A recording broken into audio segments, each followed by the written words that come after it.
The fun they had. Summary. Margie. Margie is an 11-year-old girl. She has a habit of writing diary. She hated the school where a mechanical teacher taught her on a computer screen. The part Margie hated most of was the slot where she had to put homework and test papers. Tommy. Tommy was a 13-year-old boy. He was used to reading telebooks along with Margie. He found a real book on 17th May 2157. He thought that printed books were a waste, as one would have to throw them away once through. He preferred telebooks that appeared on television screen to textbooks, as the screen would have millions of books on it and it need not be thrown away.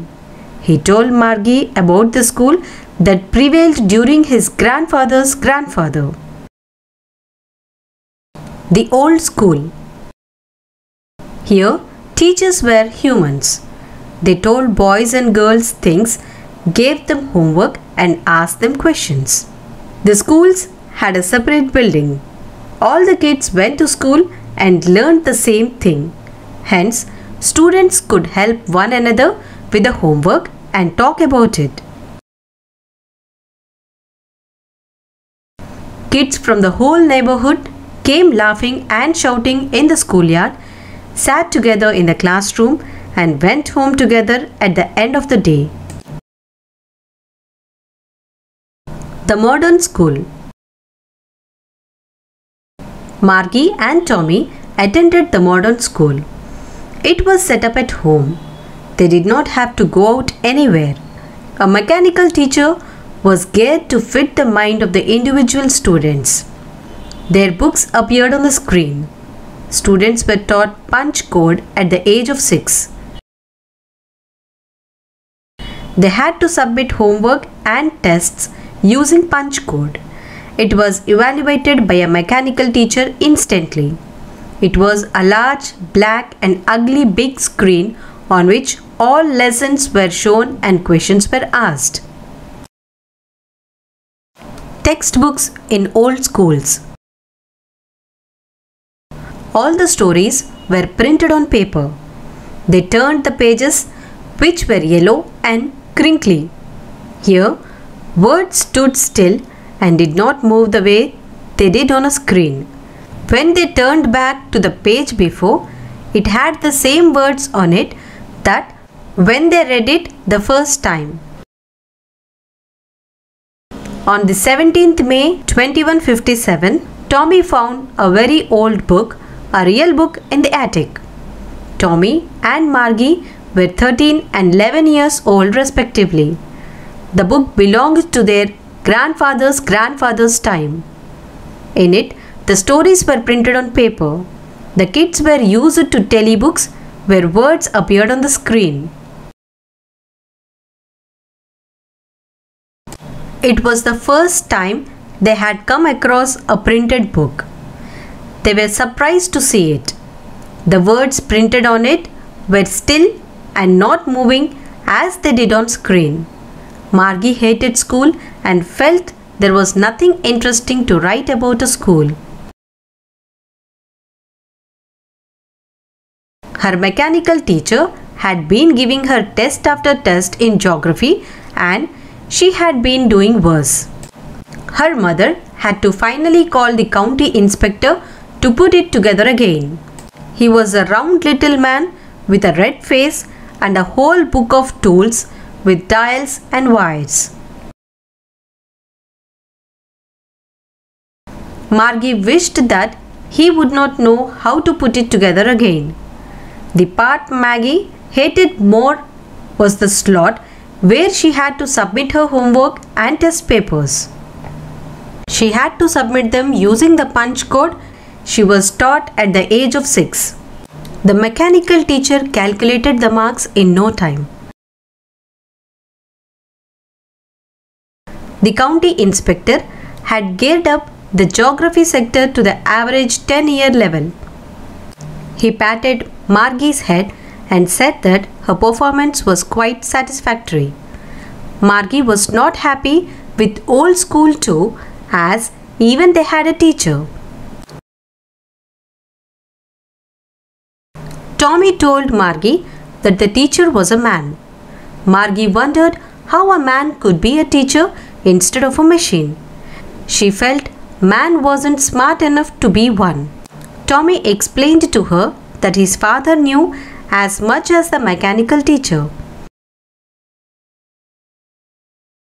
Tommy laughed when Margie told him she would not want a strange man in her house. He explained to her that the old schools had a special building where children in the neighborhood would gather and learn together. During their discussion, Margie's mother reminded them it was time for school.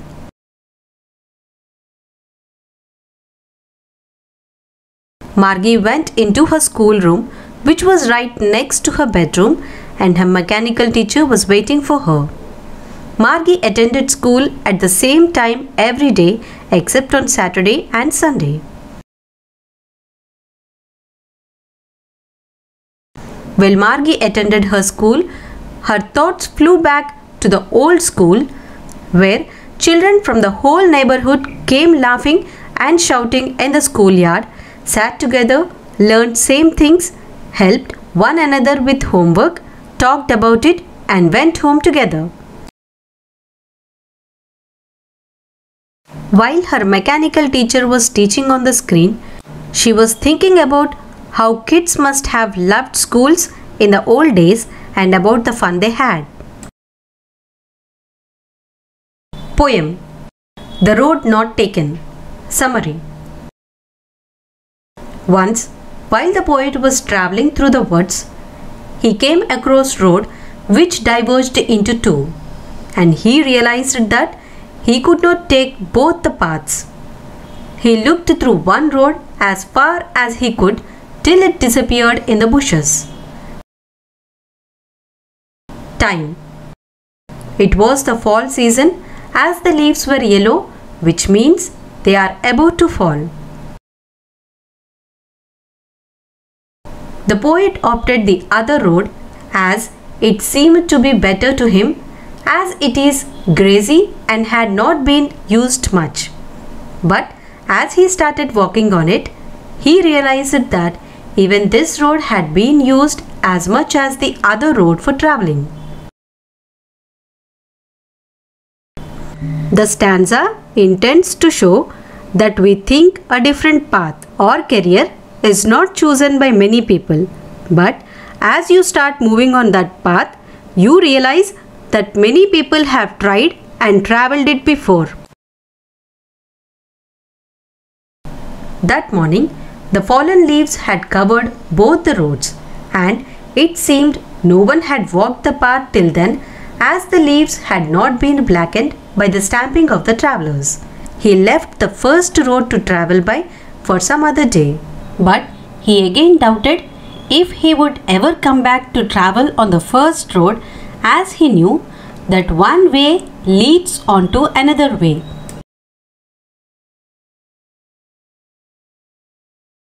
The poet, from the perspective of a career, leaves one option behind and feels that in case the path he has chosen doesn't work out, he will start off again by choosing the first one. He again doubts if he will ever choose another path, as an opportunity leads to another and many options would be available to him on the career path he has chosen.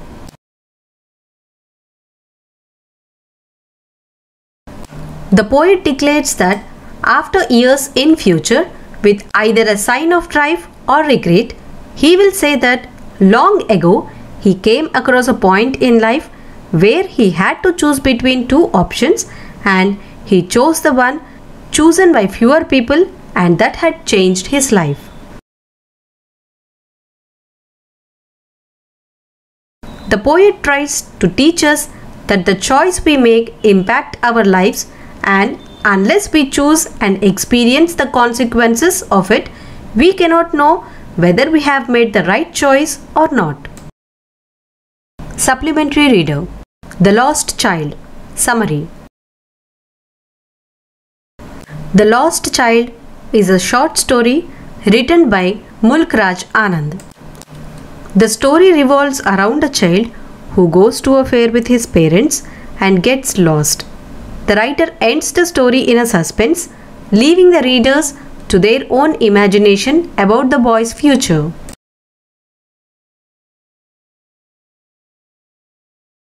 One day, a boy went to a fair with his parents. The place was crowded with people. The young boy was overjoyed when he saw the fair bustling with activity. He was so excited to visit the stalls, observing everything carefully. The toys in the shops caught his attention. He had to kill his desire to oppose the toys as his father was unwilling to give in to his request. His mother tried to divert his attention from the toys towards a flowering mustard field. He saw a group of dragonflies bustling about and followed them with his gaze. As he was about to catch a fly, his mother gave a cautionary call to retrace his path. He was then attracted by the little insects and worms along his path. There was another caution from his mother. He ran towards them. He enjoyed the showers of flowers and then the cooing of doves. Again the alert came when he was going towards the capers around the banyan tree, and the boy went back to his parents.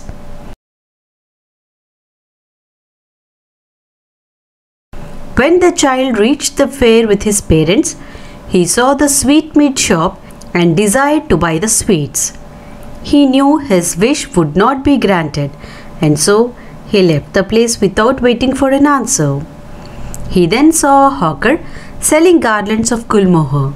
However, he knew his parents' reply.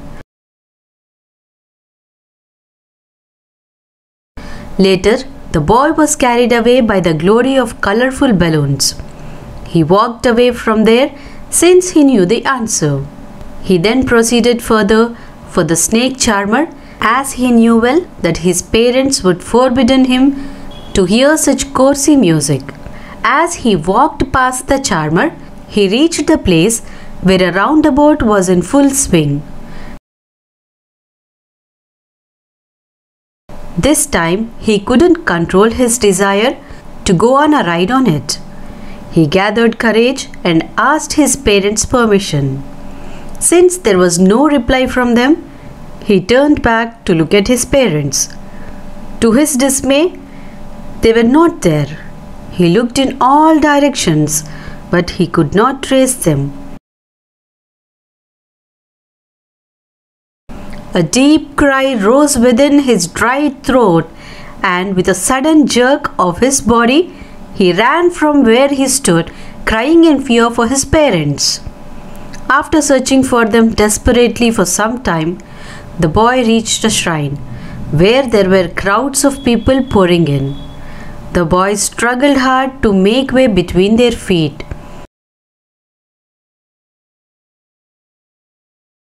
Had he not uttered shrill cries, he would have got trampled under their feet. Just at that time, a kind-hearted man lifted the boy up and tried to calm him down and get as many details as he could about the boy's parents. The boy was offered a ride on the roundabout, the charmer's music, balloons, flowers, and whatnot. Nothing but his parents would appease him. His one-time favorite became worthless before his wish to reunite with his parents. The boy turned his face away from everything that was offered to him. All that he wanted was his parents.